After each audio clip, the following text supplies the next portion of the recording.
I think if there's any truth to the notion that we stand on the shoulders of those who came before us, then I am standing directly on the shoulders of Bill Robinson.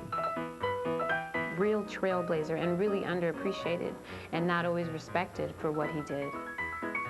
He's a black man caught in a white system and trying to be an American.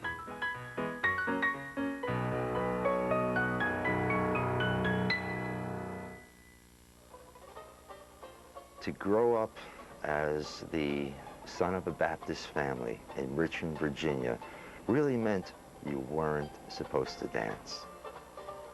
He was reared by his grandmother, who had been a former slave. And one of the favorite expressions he would hear from her, a slave dances, a fool dances, good Baptist boys don't dance. You should be a dancer. Oh, I only know a few steps I picked up myself. Bo just couldn't handle it. The dancer in him had to come out. There's just something about the way he was able to keep his chest out and stay up. It's attractive. Bo's style was so up and clean, you know? He was light. It's like a feather. It was wonderful to watch. If you watch Stormy Weather, Watch me go to Beale Street. and listen to the number he does on the ferry boat. Oh, yes, sir. Bojangles on the boat, jumping up and down with the guys. The cut-down bowler hats and the long coats and the short trousers. This guy does this thing with his mouth and Bo tap dances. It's wonderful. So it was a fashion statement, it was a rhythmic statement, but most of all it was energy. It was a new concept, tap dancing up and down the stairs. Everybody just tap danced on the flat floor. I think that stuff was easy for him. He went up and down those stairs as if he was a puppet and there was somebody with strings up above him. They were showing like old clips of all the old performers, and I was still like, oh, what was that? What was that? What did he do? And I recorded, so I just kept, just kind of playing it back. And it kept looking easy to me right up until the time I went up and down the stairs for the first time. Robinson was left-footed, and I'm right-footed, and in order to do it like him, I had to rethink everything. I felt honored to portray Bill Robinson, and I wanted to do that honor justice by doing it authentically, exactly the way he did it.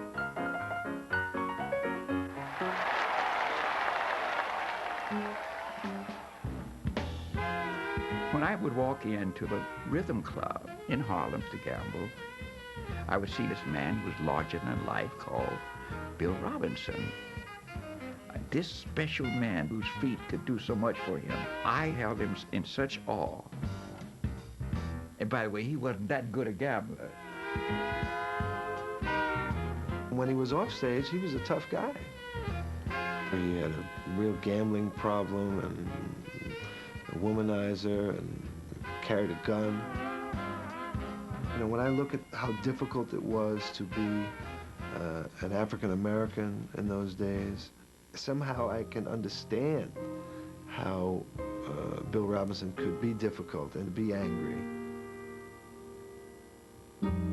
He existed in a time in America when, you know, a whole culture was sort of ostracized because of their color.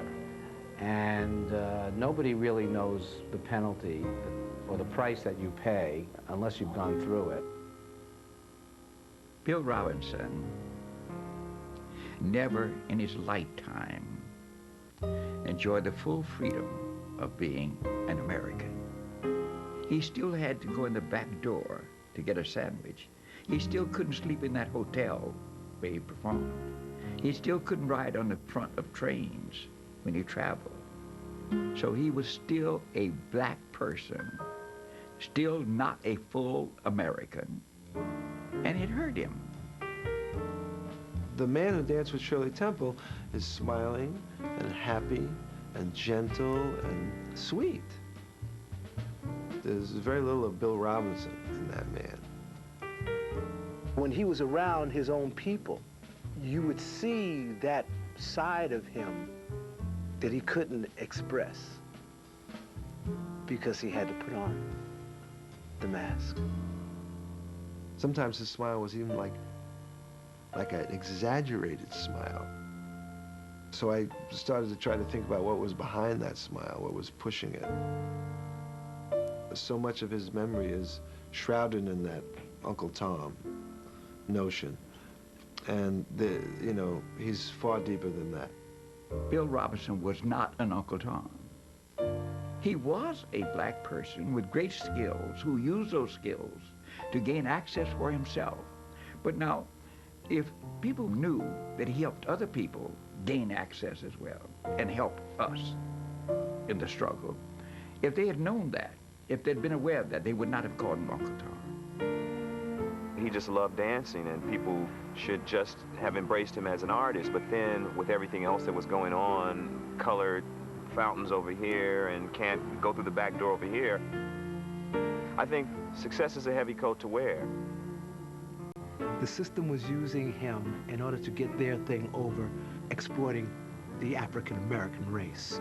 He was using them in order to be visible, let the race know that we're still marching and the struggle goes on.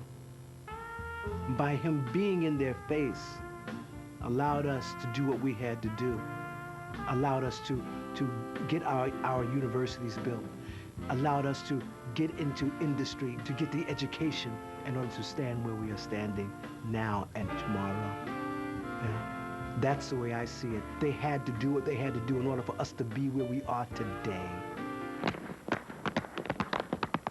We all try to recapture history and old steps and just trying to learn, go back and kind of get the foundation. Because his steps and his styles is like a technique now.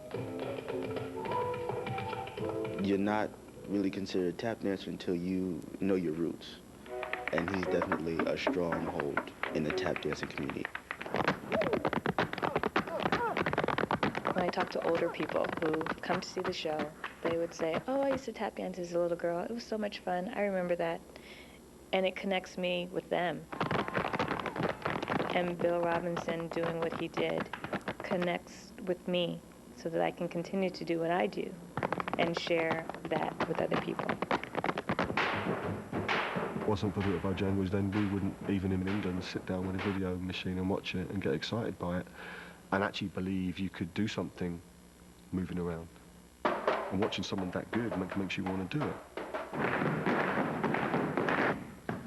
I think Stomp definitely has its heart in vaudeville. You're not hiding behind big sets or big films or big sounds. It's you by yourself, very simply performing to an audience. And obviously tap dance is one of the most earliest forms. Sprinkle pepper in your shoes and dance the way you choose. You get off hot. Tap dancing is our roots. It is the rhythm of the earth. It is our feet making those rhythms and hearing that rhythm from the earth.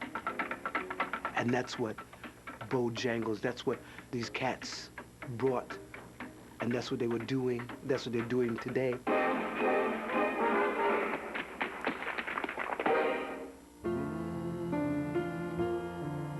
He left a legacy. That legacy was that if you're willing to struggle and you ignore the indignities and become expert in your particular field, you have the opportunity of being a giant, to be remembered, to be revered as he is revered. You know, his funeral just stopped New York cold.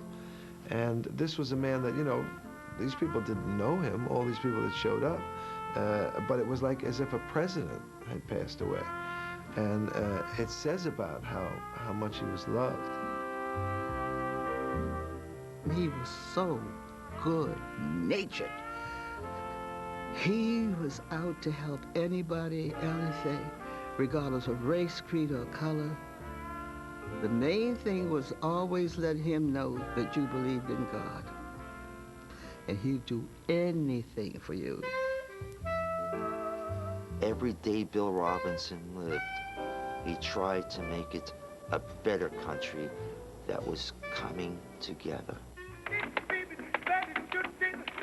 He leaves behind a brilliant art form that he has passed to us from foot to foot, and I appreciate his doing what he did so that I can do what I do. He's my rhythm. He's our rhythm of life. I give homage. I give respect. And I bow to his feet. As he paved the way.